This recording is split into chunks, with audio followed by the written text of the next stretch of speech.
Assalamualaikum warahmatullahi wabarakatuh. Bismillah, alhamdulillah, wassalatu wassalamu ala rasulillah wa ala alihi washabihi wa man tabi'a sunnatahu jama'atah min yaumina hada ila yaumin nahduha, amma ba'd. Para pemirsa yang dimuliakan Allah Subhanahu wa taala, berjumpa kembali pada sore hari ini dengan ngaji bareng Ma'arif pada hari ketiga bulan suci Ramadan. Pada sore hari ini saya akan membahas tema tentang sahurnya Nabi. Sahurnya Nabi Muhammad SAW. Rasulullah bersabda, tasahharu fa inna fis sahuri barokah. Sahurlah kalian karena sesungguhnya dalam sahur itu ada barokah, ada keberkahan di situ. Jadi Rasulullah mengajarkan kepada umatnya sebelum berpuasa, ya alangkah baiknya, kesunahannya adalah sahur dahulu. Walaupun seandainya kita itu kuat sebenarnya, tanpa sahur pun kuat ya. Tapi sahur itu memang kesunahan, apalagi orang yang terbiasa berpuasa ya. Ya kayak teman-teman yang biasa puasa Dalail Khairat, Dalail Quran, sudah biasa puasa itu kadang itu malah sering nggak sahur itu karena terbiasanya. Tapi sebenarnya sahur dalam berpuasa itu sunnah ya, sangat dianjurkan karena dalam sahur itu ada berkahnya, ada keberkahan itu sabda Rasulullah SAW. Jadi dan dalam sahur itu ada beberapa kesunahan lagi. Di antaranya adalah sahurnya Nabi itu sudah mendekati subuh. Ya, walaupun kesunahan sahur itu waktunya dihitung mulai pertengahan malam, jam 12 malam kalau kita makan itu diniati sahur sudah bisa. Tapi kalau sebelum jam 12 malam ya, itu belum dianggap sahur ya. Jam 9, jam 10 kita makan ya, itu belum dianggap sahur ya. Itu tanduk cara orang Jawa itu makan nambah ya, kalau jam 9, jam 10 ya. Karena sore sudah buka, jam 10 malam makan lagi itu tanduk. Kalau sahur itu setelah jam 12 malam, nah itu sudah dianggap sahur. Tapi kesunahannya itu mendekati subuh ya. Itu kesunahannya. Dan sebelum subuh itu nanti ada imsak. Imsak itu menahan sebelum adzan subuh, itu ada kesunahan kita makannya sudah berhenti. Jangan kok nunggu adzan terus baru berhenti makan, jangan. Tapi kesunahan kalau di hadisnya Rasulullah antara sahur dan adzan subuh itu qadru khamsina ayat. Kira-kira orang membaca Al-Quran 50 ayat lah.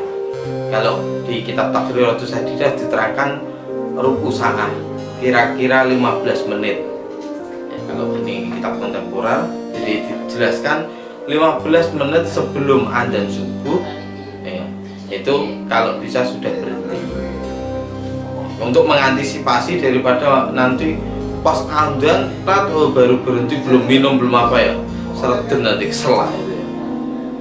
Nah ini ada, tapi sebagian dari orang-orang ada yang salah memahami. Ini saya jelaskan. Ada orang yang membaca hadis idza sami'a ahadukum an-nidaa wal ina'a ala yadihi fala yad'u hatta yaqdi hajatahu minhu. Ada orang memahami hadis ini, ketika kalian mendengar adzan tapi kalian masih memegang panci makanan, jangan diletakkan tapi habiskan dulu makanannya. Ya, selesaikan dulu makanannya padahal sudah adzan subuh. Ada orang memahami, loh ini ada hadisnya walaupun sudah adzan subuh, kalau sudah terlanjur megang nasi ya dihabiskan. Itu yang kurang pas. Nah, orang memahami, oh ini hadisnya Kanjeng Nabi kayak gini kok, padahal itu kurang pas. Ya, di beberapa kitab dijelaskan fi ahdir Rasul kanu ya'rifuna jawazal akli wasyurbi bi adani bilal. Kalau dulu ini kalau mau memahami asbabul wurudnya hadis ini, memang dulu zaman Nabi itu ada adzan 2 kali, kira-kira jam 3 itu pada waktu fajar kadib ya. Itu yang adzan Bilal. Setelah itu kalau waktu subuh yang adzan itu Ibnu Ummu Maktum ya. Itu Ibnu Ummu Kulsum ya, anak lelakinya Ummu Kulsum ya, itu yang adzan. Jadi 2 kali. Di situ dijelaskan bahwa jam 3, kira-kira jam 3 itu Bilal adzan. Lah adzan itu loh yang maksudnya masih diperbolehkan untuk makan. Dan para sahabat itu malah menjadikan patokan kalau Bilal adzan, nah itu berarti waktunya sahur. Sahur yang sangat disunahkan di situ. Ya, karena itu sudah mendekati subuh, ya tadi dia kira-kira jam 3 dia sahur. Nanti setelah itu terus berhenti sebelum 15 menit sebelum adzan subuh. Itu harus sudah berhenti. Nanti kalau sudah adzannya Ibnu Ummu Kulsum tadi, nah itu sudah memasuki subuh, sudah nggak boleh makan. Jadi hadis tadi itu menjelaskan bahwa adzan yang pertama pada masa Rasulullah pada waktu fajar kadhib, nah itu masih boleh makan. Kalau sudah terlanjur bawa makanan dihabiskan nasinya nggak apa-apa. Justru para sahabat itu sahurnya jam-jam segitu. Itu adzannya Bilal jam segitu. Nanti kalau sudah subuh, nah itu sudah nggak boleh ya. Harus sudah berhenti lah. Untuk mengantisipasi itu para ulama memberikan batasan yang namanya imsak. Ulama-ulama kita, ulama-ulama Jawa, ulama-ulama Nusantara dahulu ya ada istilahnya imsak, menahan makan minum sebelum adzan subuh. Makanya sampai di masjid-masjid kita kan ada imsak itu memberi pertanda bahwa segeralah berhenti makannya. Sebenarnya nggak apa-apa masih makan, tapi untuk mengantisipasi daripada nanti terlanjur sampai adzan subuh. Ya demikian. Jadi kalau sudah imsak, kesunahannya berhenti makan minum.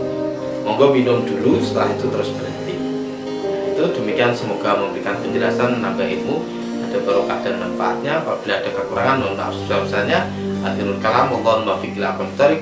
Wassalamualaikum warahmatullahi wabarakatuh.